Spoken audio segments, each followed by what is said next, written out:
This project a year ago was at a stage with no roof, no walls, no siding, no interior, a cupola that was torn apart, no windows, nothing. Just a bare frame and a floor, pretty much.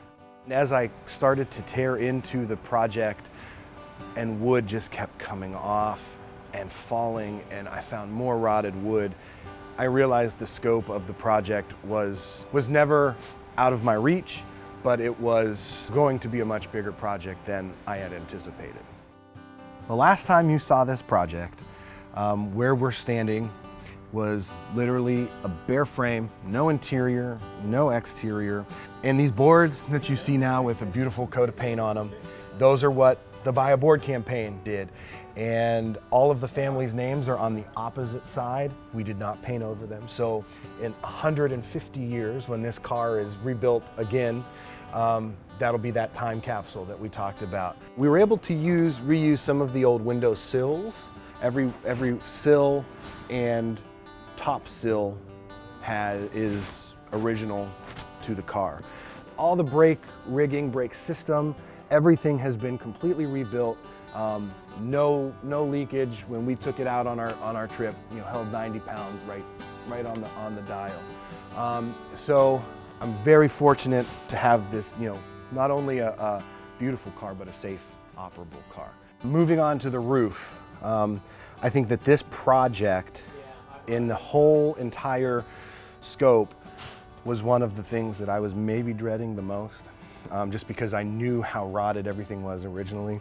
There's almost like a sub roof, we'll call it, of plywood that we filled all the holes so that it's completely smooth. It's a little dusty now, but it's completely smooth.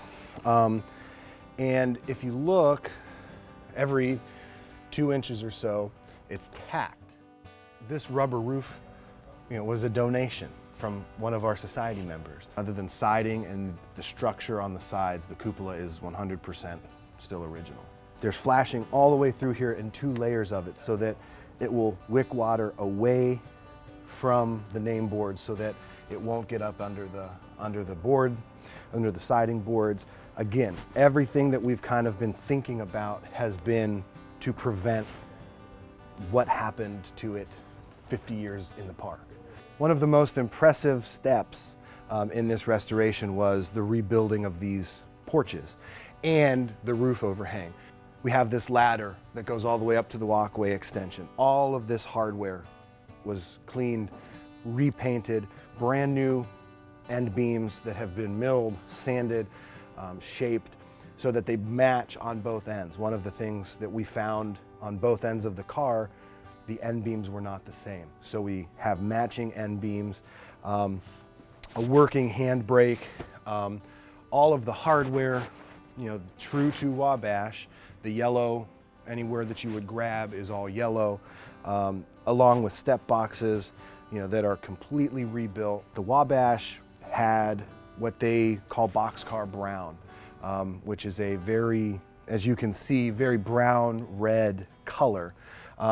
We had Wabash historical books, and we literally had the clearest pictures we could find of in-service cars, freshly painted cars, and we just took paint samples and matched them to the picture in the book, and that's how we came upon this color. What we're doing here is we're pulling off the vinyl stencil. So what we did was we marked our center, found our center point, marked the whole stencil from tip to tip should be 210 inches roughly. We found that from the ends so we could center everything. Then we taped the vinyl up here, cut each letter out, secured it, and essentially peeled the contact off, painted, and this is where we're at right now. Oh, that is nice. Whew. That's one. Design, and this is exactly as it would be. This came right from a Wabash Railroad lettering diagram. So all of the letters are exactly as they should be dimension-wise, spacing-wise, so on and so forth. So it's really exciting to see it all it's looking like there's not going to be a whole lot of touch-up that needs to be done, which is great. As we're looking here, I think one of the more impressive features are these porch overhangs with the new end beam extensions, the new end hanging rafter, all new material, which is really, really great. All of these are our crafted rafters. They have been beveled on the sides to, a period correct rafter. And as you look down, you wouldn't even know, that they were anew. They just fit right in. The stove that we were talking about that was cast right here in Fort Wayne has now been put together, permanently located, brand new stovepipe so that we can actually use this coal stove for heat the way it was intended. Here's our sink that I had talked about in the last video with the water tank, the medicine cabinet, along with on this side our conductor brakeman desk with lamp. And one thing that you'll notice, we do have some kerosene fixtures, some electric fixtures. So when we do charters or when we do nighttime rides, there will be, light. You can kind of just really feel this, taken back in time 100 years, and this is how it would have been.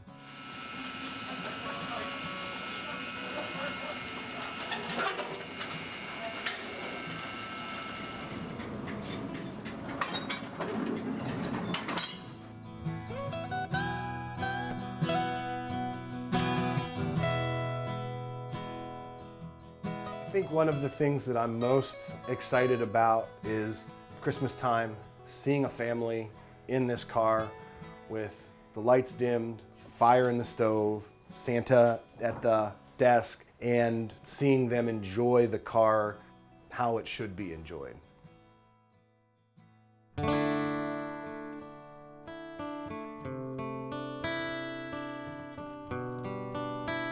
Looks better out here than I thought it ever would. It's great.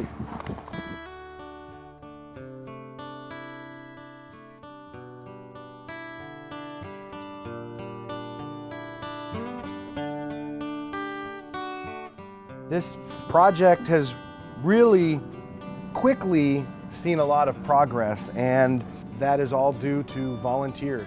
Volunteers who spend a lot of time, whether it's here, whether it's at home, working on something for the project.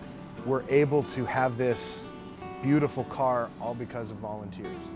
We also had a lot of support, donations, historical photos for reference, donated to us by the Wabash Railroad Historical Society. So I just want to give a huge shout out to them. Help with pictures, their help with diagrams, schematics, everything that I needed for Wabash specific items, they were there to help. I would estimate it at being close to 5,000 hours, 6,000 hours with everyone who has worked combined, as well as 3-4 days a week, someone being out here working on the project or on various small parts of the project. And with that being said, you combine everyone's hours, and the amount of work that has gone into this is stunning. And we have people out here who being able to lend a hand is just as helpful as someone who is, doing the beautiful woodwork inside. There's no one higher or lower than the next person. We're all equal. We're all here to learn. We're all here to see one project or multiple projects through to completion to a beautiful finished product. Rebuilding this caboose is sort of just like building a house with some of your best friends, and the end product is something tangible, something that you can really enjoy every moment. Anybody is welcome to come and volunteer here at the Society. The Society is not just the 765, which the 765 is in great shape other than seasonal maintenance, ready to go. But we also have an ex-nickel plate wooden boxcar project that's being worked on. Obviously our caboose, which is near completion, and then 358, our ex-nickel plate SD9, That's an ongoing project, along with the 534 Wabash 060. We have projects that you can always come lend a hand on, and don't feel scared. I was one of those who said, I'm going to do it, and I'm so glad that I did.